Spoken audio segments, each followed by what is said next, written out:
If someone had told me 5 years ago that my life would turn into something out of a twisted soap opera, I would have laughed. I was the kind of woman who believed in the goodness of people, especially those closest to me. I believed that if you gave love, stayed loyal, and built something with your bare hands, then life would, at the very least, reward you with peace. But life doesn't always play fair. My name is Claire. I'm 34 years old, and up until a few months ago, I thought I had everything I ever wanted: a loving husband, a home we built together, and two best friends I trusted more than my own sisters. His name is Derek. We met at a friend's wedding when I was 26. He was charming, attentive, the kind of man who remembered little things like how I took my coffee or which book I was reading. He wasn't rich or flashy, just steady, reliable, and I liked that. After a year of dating, we got married in a small garden ceremony behind my parents' house. It felt right. We weren't wealthy, but we worked hard. Derek was a construction supervisor, and I ran a small home decor business online. We spent our weekends at flea markets, picking out old furniture and restoring them together. It was simple, but it was ours. And then there were the girls, Emily and Jenna. I'd known Emily since college. She was my freshman roommate, the kind of friend who showed up with takeout when I was heartbroken and stayed up with me through late night study sessions. Jenna came into our lives a little later, through Emily, actually. The three of us became inseparable. Beach weekends, wine nights, even our monthly girls-only dinners. I never thought I'd need to guard myself from people like them. The day everything started to crack was just like any other Thursday. I remember it so vividly, not because of anything dramatic, but because it was so ordinary. I had just finished packing a few orders for my shop when my phone buzzed. It was a message from Emily. Girls' night soon. I miss our chaos. I smiled. We hadn't met in a while. Between Derek's lone hours and my growing business, life had gotten busier. But it was sweet that she remembered. What I didn't realize then was that this message was the beginning of something else, a distraction, a way to soothe my intuition before it screamed too loud. That night, I mentioned it to Derek as we were brushing our teeth. Emily wants to do a girls' night soon, I said casually. His reaction was odd. He paused for a second, then smiled, but it didn't reach his eyes. I didn't think much of it then. But I remember the pause. Sometimes the body knows before the mind can catch up. A week later, we scheduled the night. I told Derek I'd be out until late. Emily insisted we do it at her place, just like the old times. But then Jenna texted, a few hours before we were supposed to meet. Change of plans, can we do Claire's house instead? He agreed, even though it felt strange. My house? For girls' night? Still, I prepped a few snacks, poured wine, and lit some candles. Derek had told me he'd be working a late shift and would probably crash at his brother's house since the site was far out. The girls arrived around 8 p.m., laughing and bringing a ridiculous amount of snacks. We talked, played music, gossiped like we used to, and I let myself relax. But sometime past midnight, Jenna went to the bathroom and left her phone on the couch. It buzzed, a message from Derek. I didn't mean to look. Honestly, I didn't, but the preview on the lock screen. It read, can't wait to taste you again. Last time wasn't enough. My heart dropped. I picked up the phone. I knew I shouldn't, but something in me had already shattered. I opened the message. It was a full thread, dozens of messages. Late night confessions, graphic details, plans, the kind of things lovers send. Except this wasn't a secret fling with someone I didn't know. This was Derek, my husband, and Jenna, my best friend. I sat there, phone in hand, unable to breathe. I thought that was the worst of it until I saw Emily's name pop up in the same thread. Apparently, it was a group chat, the three of them dot my husband. My two best friends, together dot. I didn't scream. I didn't cry. I just sat there, frozen, as the room around me blurred. The laughter from the kitchen sounded like echoes from another world. Like a cruel joke, I stood up, walked to the bathroom, and splashed cold water on my face. I stared at myself in the mirror, and in that moment, something changed. It wasn't rage. Not yet. It was silence, but a silence filled with weight. With decisions, with clarity. I walked back out, phone still in hand. Jenna was laughing at something Emily said. Neither of them noticed the way I looked at them, the way my hand trembled, or the way my smile no longer reached my eyes, and I said as calmly as I could, "Hey, I think I left some wine upstairs in the bedroom. Could one of you help me grab it?" They both looked at each other. Jenna stood up. "I'll get it," she said, smiling. "Perfect." Jenna walked upstairs without a clue. Her steps light, almost playful, like she had no idea the ground beneath her was about to give way. I waited. I heard her footsteps fade. Then the soft creak of our bedroom door opening. Then silence. I didn't follow her immediately. Instead, I turned to Emily, who was still seated, her wine glass midair. She looked at me and grinned. "What's with that face? Did Jenna say something dumb again?" I didn't answer. I just kept staring at her. For a second, she seemed confused. Then the confusion gave way to concern. "Claire, are you okay?" I almost admired how convincing she could sound. I sat down beside her, placing Jenna's phone between us on the coffee table, unlocked, open to the chat thread with Derek.her. Eyes flicked down, and her smile collapsed like a house of cards.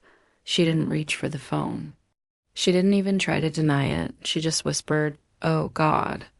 I didn't speak out. The silence stretched long and thick, the kind of silence that demands to be felt. Her face turned pale, her body tense, like she expected me to slap her or scream, but I didn't. "I trusted you," I finally said, my voice low. "I let you into my life, into my home, and you, both of you."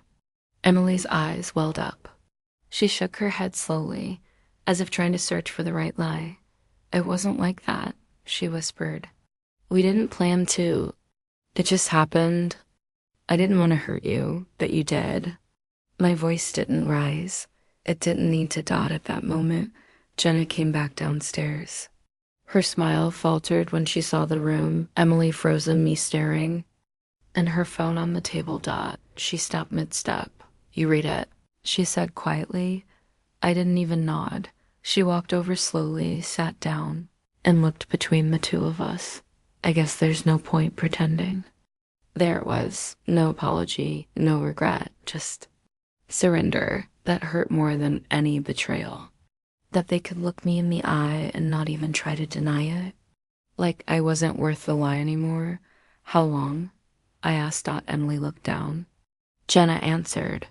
"First, about 6 months, maybe more. 6 months, half a year." While I was busy planning Derek's birthday surprise, while I helped Jenna move into her new apartment, while Emily cried on my shoulder about her ex-boyfriend, they were sleeping. With my husband, both of them. I should have screamed, thrown things, called Derek and cursed him out, but I didn't. I stood up, walked to the kitchen, poured myself another glass of wine, and took a slow sip. I could feel them watching me, waiting for the storm, but there was no storm. Just silence. "Again, I'm not going to ask why," I said finally. "Because whatever answer you give me would be a lie. Or worse, it would be the truth, and I'm not sure which would hurt more." Emily wiped a tear. "Claire, please. We were stupid. It wasn't meant to go this far. I never stopped loving you as a friend. Don't." I cut her off. "You lost the right to say that when you decided my husband was worth more than my trust."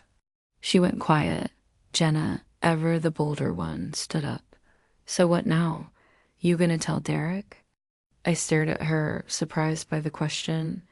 I don't need to tell Derek anything, I said. He already made his choice. You were just the final nail in a coffin he built himself. She scoffed as if amused. Then what, Claire? Are you gonna kick us out of your life? Slam the door and call it healing? No, I said, calmly placing my glass down. I'm going to do what none of you expected me to do. Emily blinked. Which is? I smiled. I'm going to think. You. That left them speechless. Thank you, I continued, for showing me exactly who I've let into my heart, for pulling off the mask so cleanly, so thoroughly, that now I see everything, every lie, every whisper behind my back, every late-night text I ignored because I was too trusting. Jenna looked uncomfortable. You're being dramatic. No, I said, I'm being free. I walked over to the front door and opened it. I didn't yell. I didn't plead. I simply held the door and said, leave tonight and don't come back. Emily hesitated. Claire, where will we go? That's not my concern anymore. You took yourselves out of my life the moment you chose him. Slowly, they picked up their things. Jenna went first, without a word. Emily lingered, tears in her eyes as if expecting me to change my mind, but I didn't. When the door shut behind them, the silence that followed was different. Not heavy, not painful. Clean, empty, like fresh air after a storm. I walked back to the living room, sat down, and let the weight of it all settle in. It wasn't over. Not by a long shot. Derek still didn't know I had found out, and I wasn't going to tell him. Not yet, because the pain they gave me wasn't going to break me. It was going to build something new, something he'd never see coming. The next morning, I woke up in the same bed where my world had come undone. It was strange how everything around me looked exactly the same, yet nothing felt familiar anymore. The pillows still smelled like his cologne.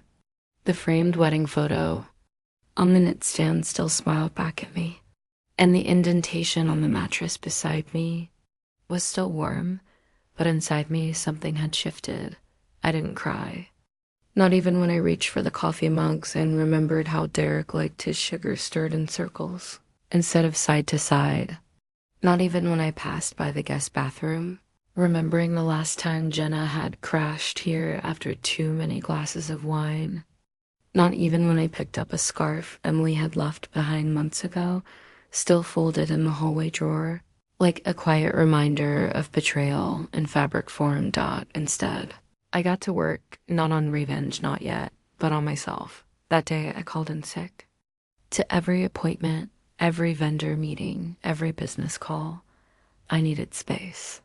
I needed to figure out who I was outside of being Derek's wife, Emily's best friend, Jenna's confidant, because they had stolen more than just trust. They had quietly chipped away at my sense of self until I was just a reflection of the people I loved most. And now, all I had left was me.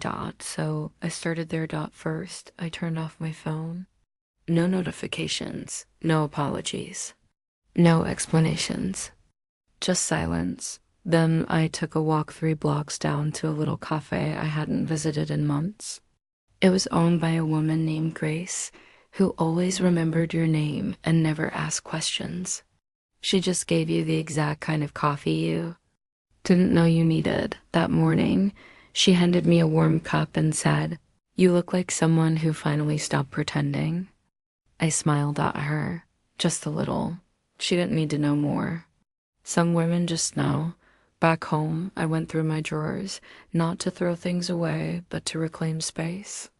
I folded away our wedding photos, took off my ring, and placed it in a velvet box. Not out of bitterness, but as a declaration.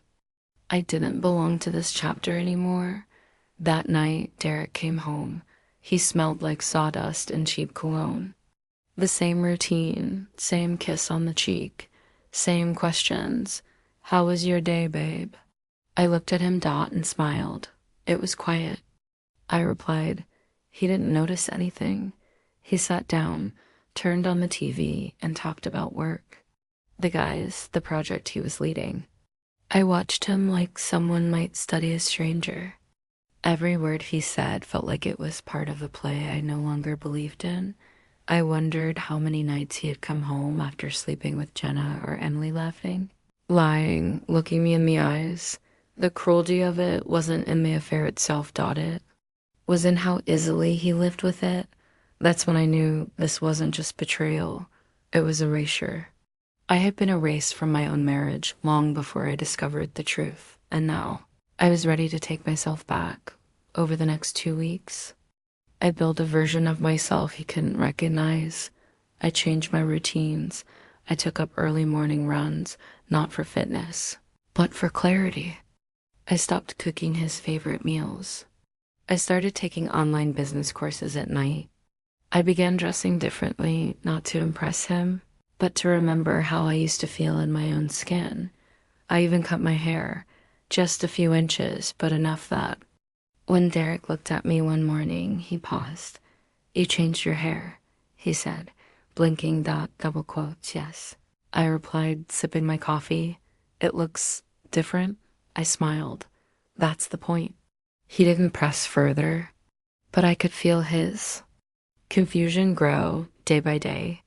Like he sensed a shift but couldn't name it. Then one evening, he came home earlier than usual. I was in the backyard, repotting the succulents he always teased me about. He stood in the doorway, watching me. "You've been quiet lately," he said. I glanced up. "Have I?" He scratched the back of his neck. "Are we okay?" I stood, wiped my hands on my jeans, and looked him in the eye. "Why wouldn't we be?" He hesitated. "I don't know. Just something feels different." I walked past him, into the kitchen. The soft clink of my mug, the only answer, let him wonder. Let the silence do what the words no longer needed to, because I wasn't going to scream. I wasn't going to accuse. I wasn't going to cry. I was going to wait for the moment when everything he thought he had control over would turn. And I was close, closer than he knew. You see, I had learned something important in those quiet days.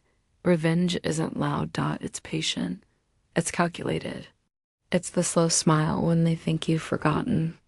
The kindness that hides a knife. The peace before the storm, and soon, very soon, he was going to see what that storm looked like. It started with a dinner invitation. Derek's company was hosting a quarterly networking event, something semi-formal, with wine, finger food, and overly rehearsed small talk. Usually, I hated those nights. Pretending to laugh at jokes I didn't find funny. Watching Derek shake hands with people who only remembered my name when it was printed on the RSVP. But this time, I was interested. Derek mentioned it one night as he was scrolling through emails. "We've got that company mixer. Next Thursday. Spouses are invited." I didn't say anything right away. He glanced up. "You want to come?" I looked him dead in the eye and smiled. Of course. I'd love to. He seemed surprised, almost nervous, but he nodded. "Great. It's at that new rooftop place downtown. Starts at 7. I nodded, making a mental note it would be perfect. For the past few weeks, I'd been playing my role perfectly gracious, supportive, distant, just enough to keep him guessing. And I could tell it was working. He'd been more attentive, more cautious. Even started bringing me little things again, a pastry from my favorite bakery, a new book I'd once mentioned offhand, a guilty conscience, trying to find its way back. But I wasn't offering a path. I was digging a hole, and he was stepping into it. One kind gesture at a time. The day of the event, I chose my outfit carefully. Not to impress him, but to reclaim power. A sleek black dress, not too revealing, but elegant, clean makeup. A bold lip. Hair swept back, showing my jawline, sharper now from weeks of quiet self-discipline. When I walked down the stairs that evening, Derek looked up from his phone, and for a moment he actually stared. "You look amazing," he said. "Think." "You," I replied, picking up my clutch. He didn't know I had hired a photographer, a friend from college, now a full-time event photographer with a reputation for discretion and stunning candids. I'd reached out to her 2 days prior, told her I wanted a few shots for my upcoming blog relaunch. She didn't ask questions. She owed me a favor. She'd be there tonight. Blending in, watching, capturing Dot, we arrived just past 7. The rooftop buzzed with clinking glasses and murmured conversation. Strings of warm lights hung overhead.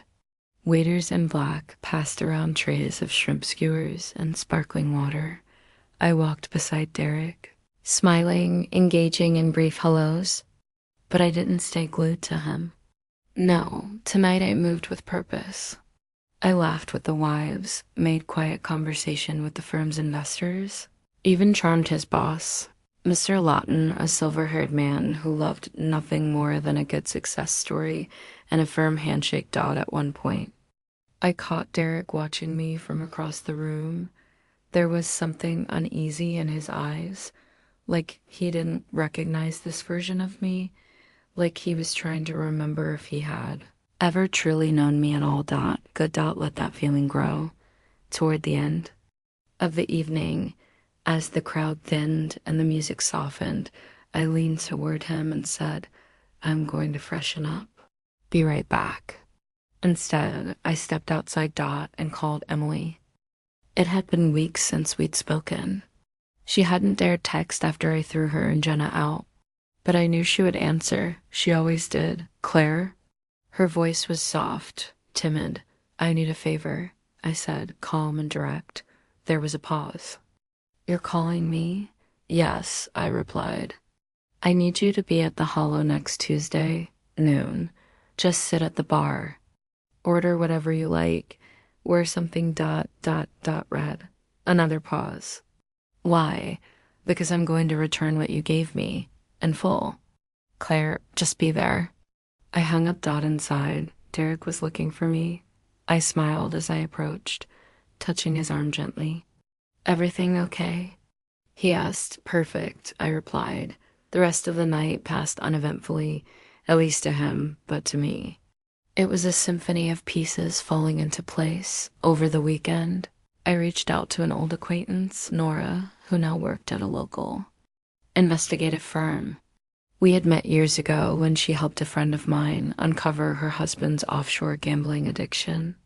She was sharp, precise, and extremely discreet. I gave her a simple assignment. "I need a timeline," I told her, "of where Derek's been, who he's seen, over the past 6 months. Especially nights he said he was at work or with his brother. I want confirmation. Photos, if possible. Anything traceable." She nodded. "Give me a week." I gave her 3 days because I already knew what she'd find, but it's different when it's documented, when betrayal moves from whispers to evidence. And while Nora got to work, I focused on crafting the final piece, the dinner, not with Derek, but with Jenna. I knew she wouldn't respond to me directly, but I also knew she couldn't resist a little bait, so I created a fake profile under the name of someone she'd trust, a fictional assistant to an art collector looking to collaborate with influencers. Sent her an invite to a private dinner, upscale venue. Great exposure. She replied in less than 2 hours, confirmed her attendance. That was all I needed, because next Tuesday, everything would unfold. Derek, Jenna, Emily, they'd walk into different rooms at different hours, in different places, but they were all heading toward the same truth that I knew, that I had always known, and that now I was ready. Tuesday arrived cloaked in sunlight, almost too bright for the kind of truth it was about to expose. I woke early, not out of anxiety, but precision. Every detail had been laid out carefully. From the dress I chose a soft cream wrap with delicate gold threads to the meeting locations, which I had triple-checked. This wasn't revenge born out of chaos. It was choreography, and the first movement was Emily.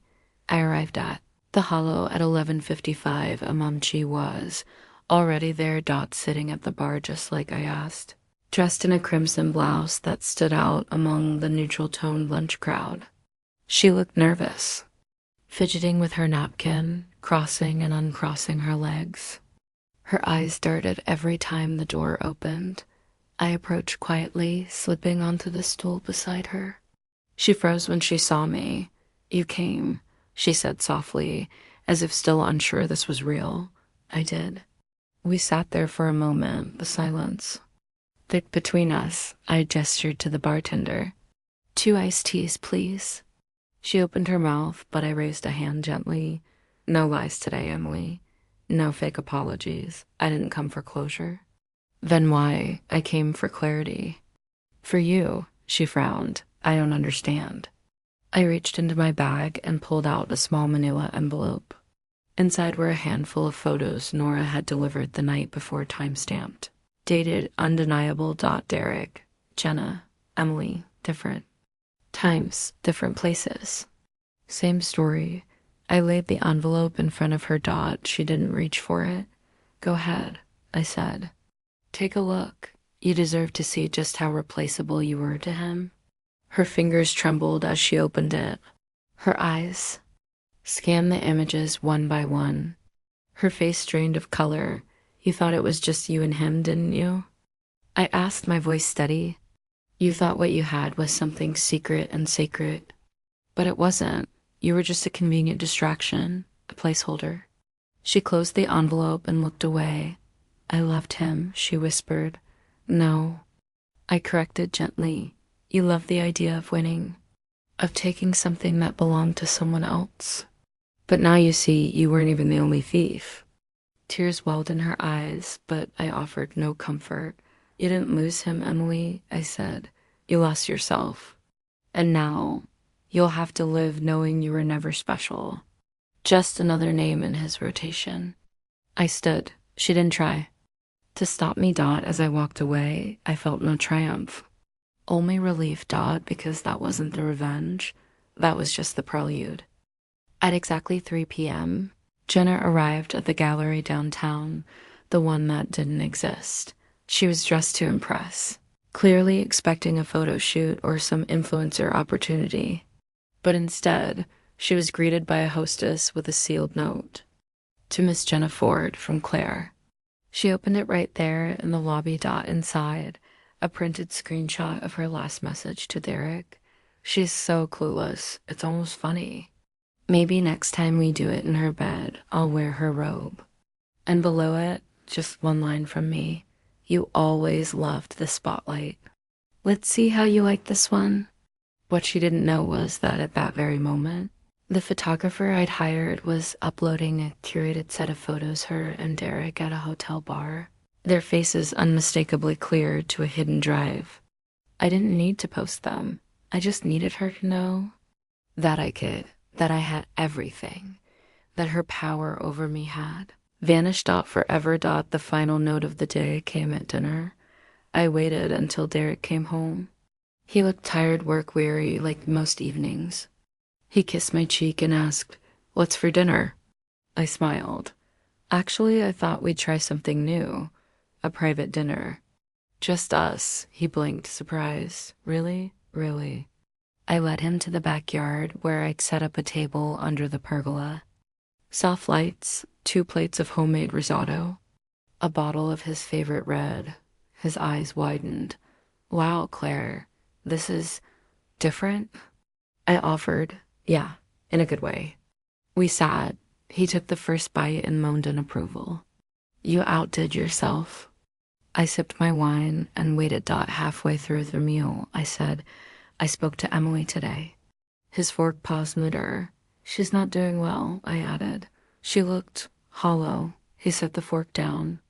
"Claire," I held up a hand. "No need." "I'm not angry anymore, Derek." He studied me carefully. "You're not?" I shook my head. "No, because something clicked. You didn't cheat on me because of something I lacked. You cheated because of what you lacked. He swallowed hard. And you didn't just betray our marriage, I continued. You betrayed every quiet morning, every Sunday brunch, every inside joke. You mocked all of it. Silence. But that's okay, I said, voice low. Because I've decided something. He leaned forward, cautious. What? I'm done letting you make me feel small. Then I slid a folder across the table.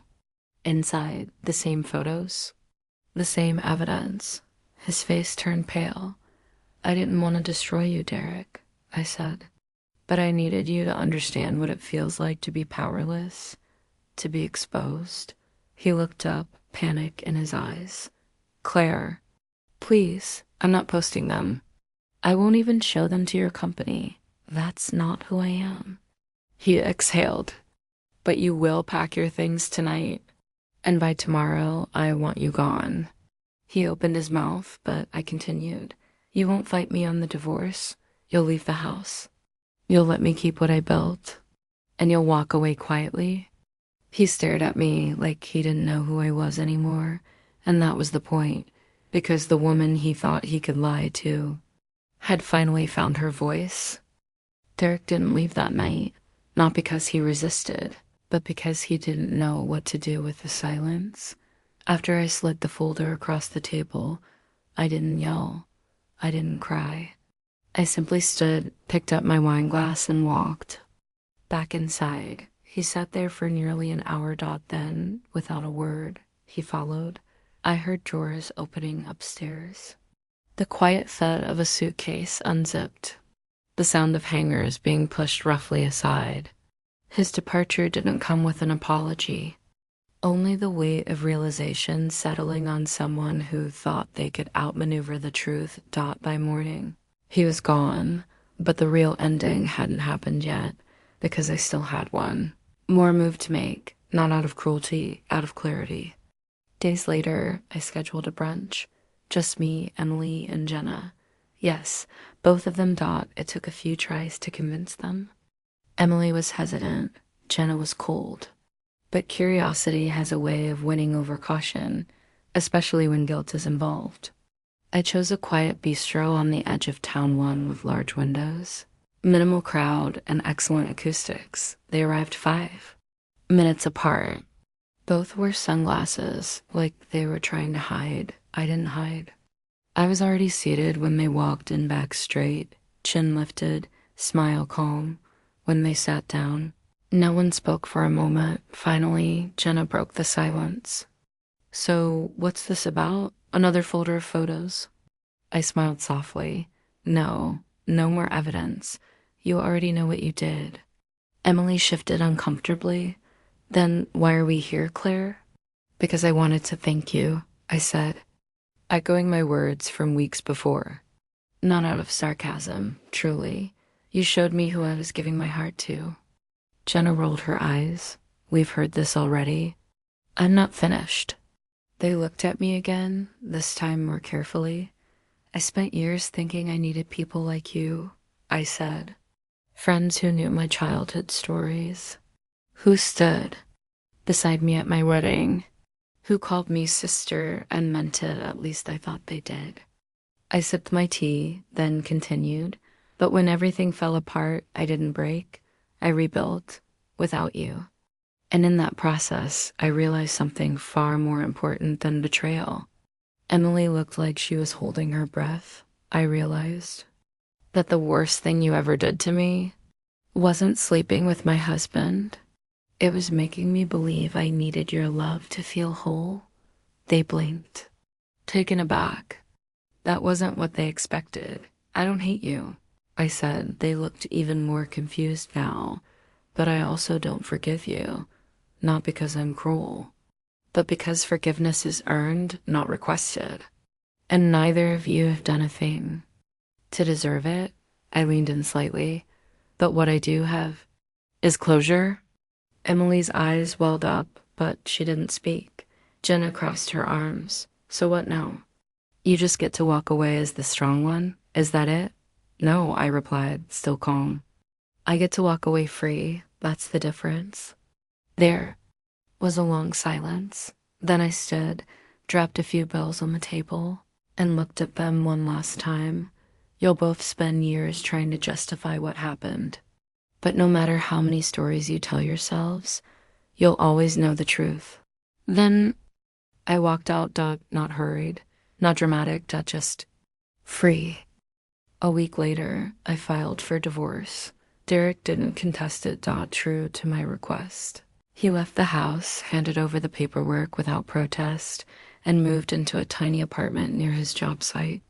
I heard whispers that his team had started avoiding him, that his once close circle of friends no longer returned his calls. It wasn't my doing. Sometimes the truth is loud enough on its own. Emily tried once more, sent me a long letter, handwritten, filled with memories and regret. I read it. Then I burned it. Because her pain wasn't mine to carry anymore, Jenna never reached out again. I didn't expect her to. She had always been the kind of person who moved on quickly, but deep down I knew she'd never forget, and me. I lived. I thrived. I turned my small decor shop into a full-scale brand. Started designing interiors for boutique hotels. Hired a team of women, most of whom had stories like mine. I told them, this isn't just work, it's a rebuilding. I began traveling small trips at first. Mountains, lakes, places that made me feel small in the best possible way. Places where silence wasn't haunting, it was healing. I even met someone, not quickly, not dramatically, but quietly, at a charity event I almost didn't attend. He was kind, patient, a bit awkward. Nothing like Derek. And when he asked me, months later, what had happened before we met, I simply said, I lost myself once. And then I found someone even better. He didn't ask for details. He just held my hand. That was enough. Sometimes people expect stories like mine to end with grand revenge, with public humiliation, with screaming matches or social media callouts. But life isn't a soap opera. It's quieter than that. Revenge, if it comes at all, should taste like peace, and mine did, because the real victory isn't in what I did to them. It's in what I refused to let them do to me. It's been 13 months since the day I found them. 13 months since I opened a message I was never meant to see, and watched my life unravel in silence. If someone had told me back then that I would survive, no, thrive, I would have laughed through the tears. Because that version of me couldn't imagine breathing without pain, waking without bitterness, loving without fear. But here I am, breathing, waking, loving, not just another person. Myself. There's something no one tells you about healing. It doesn't come in a single moment, not a sunrise, not a new haircut, not even in the moment you tell them to leave. It comes in layers, like peeling off old wallpaper and finding the wall beneath stronger than you remembered. There were days I still woke up angry. Days where my chest felt tight for no reason. Days where I walked past familiar places and flinched from the memories. Healing isn't a straight line. It loops, it dips. Sometimes it disappears altogether, only to return when you least expect it. But each time, it returns softer, gentler, like a friend who just wants to walk beside you. I started writing again, not for money, not for anyone else, just for me, stories, observations, letters I never sent, pages I tore up after filling with everything I never got to say. They weren't poetry, they weren't polished, but they were mine.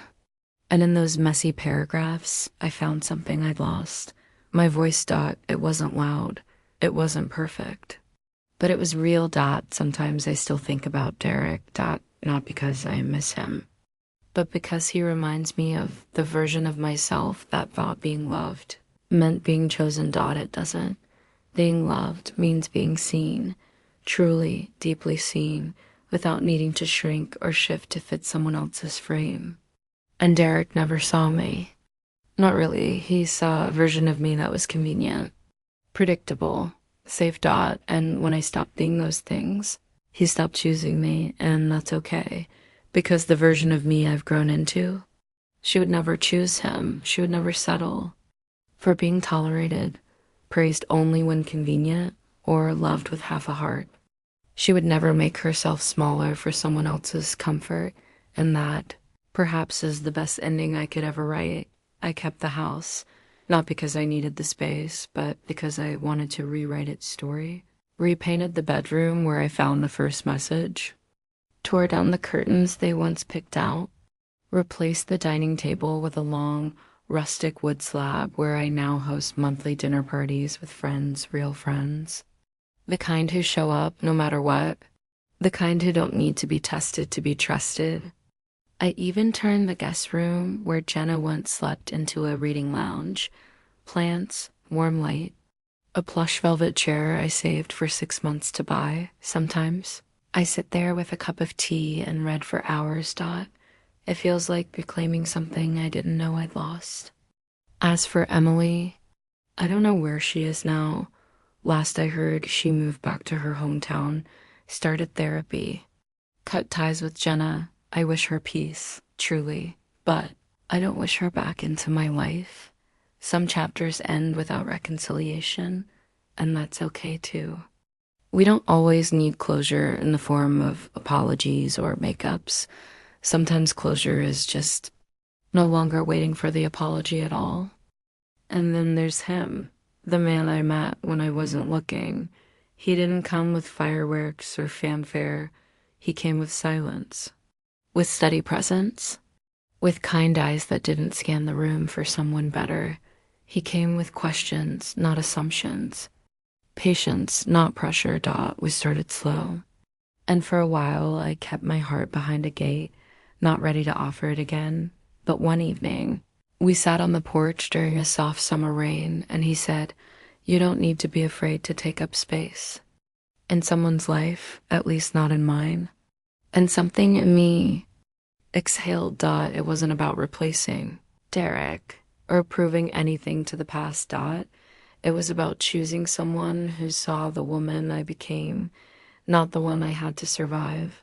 And more importantly, choosing myself first every time. If you're listening to this, maybe you've been there too. Maybe someone betrayed you. Maybe you're sitting in the wreckage, wondering how to begin again. Let me tell you what no one told me. You already have. The moment you decided to breathe through the pain, to stand, even when your knees shook, to whisper, "I deserve more," when no one else did that, was the beginning. You are not what they did to you. You are what you do next. And me, I wrote a new story, not to erase the old one, but to remind myself that I was never the victim of it. I was always the author.